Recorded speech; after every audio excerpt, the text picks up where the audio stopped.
நலமான வாழ்வே நிறைவான பெருஞ்செல்வம். அதாவது உடல் சுத்தமே நல்வாழ்வு அப்படின்னு நம்ம நினைக்கிறோம். ஆனால் உண்மையில் குடல் சுத்தம்தான் உடல் சுத்தம் சொல்லணும். நல்வாழ்வான வாழ்க்கைக்கு அடிப்படையான விஷயம் சொல்லணும். நம்ம உடம்புல திடக்கழிவு, திரவ கழிவு, வாயு கழிவு மற்றும் ரசாயன மருந்து கழிவுகள்லாம் இருக்குது. நம்ம சாப்பிட்ற மாத்திரைகள் மூலிமா, சில உணவுப் பொருட்கள் மூலிமாவும் அந்த ரசாயன கழிவுகள் நம்ம உடம்புல போய் சேர்ந்துடும். இதை எப்படி எளிமையான உணவு மூலிமா அகற்றலாம் அப்படிங்கிறத பார்ப்போம். வெதுவெதுப்பான நமக்கு குடிக்கக்கூடிய அளவு சூடான தண்ணீர் ஒரு டம்ளர் எடுத்துக்கிட்டு அதில் எலுமிச்சைப்பழம், பெரிய பழமாக இருந்தால் பாதி எலுமிச்சை பழச்சாறு கலக்கணும். சின்னதாக இருந்தால் முழுசாடோ அதில் அந்த சாறு எடுத்து கலந்துக்கலாம்.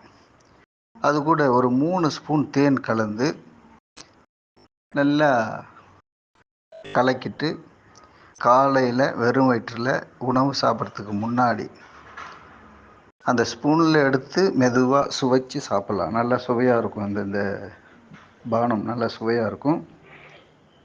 இதை நீங்கள் சாப்பிடும்போது நம்ம உடம்புக்கு தேவையான குளுக்கோஸ், தாது உப்புகளும் உயிர் சத்துக்களும் நமக்கு கிடைக்கும்.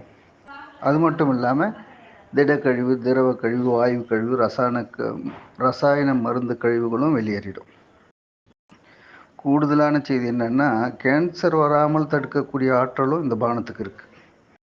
இதை அத்தனை வயதினரும் அருந்தலாம். யாரெல்லாம் சாப்பிட்ணும், ஆனா பெண்ணா, சின்ன பிள்ளைங்களா, பெரியவங்களா கிடையாது, யார் வேணால் சாப்பிட்லாம். 10 வயது குறைந்த பிள்ளைங்களாக இருந்தாங்கன்னா அரை டம்ளர் போதும். 10 வயதுக்கு மேற்பட்டவர்களுக்கு ஒரு டம்ளர். ஒரு சின்ன பழம், எலுமிச்சப்பழம் சின்னதாக இருந்ததுன்னா 1, பெரிய பழமாக இருந்தால் பாதி அந்த சாறை கலந்துக்கிட்டோம்.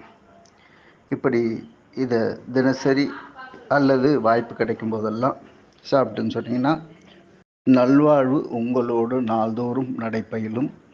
இந்த நல்ல தகவல் நாடெங்கும் பரவ இதை சப்ஸ்கிரைப் பண்ணுங்கள், ஷேர் பண்ணுங்கள். அன்புடன் காஞ்சி முகிலன்.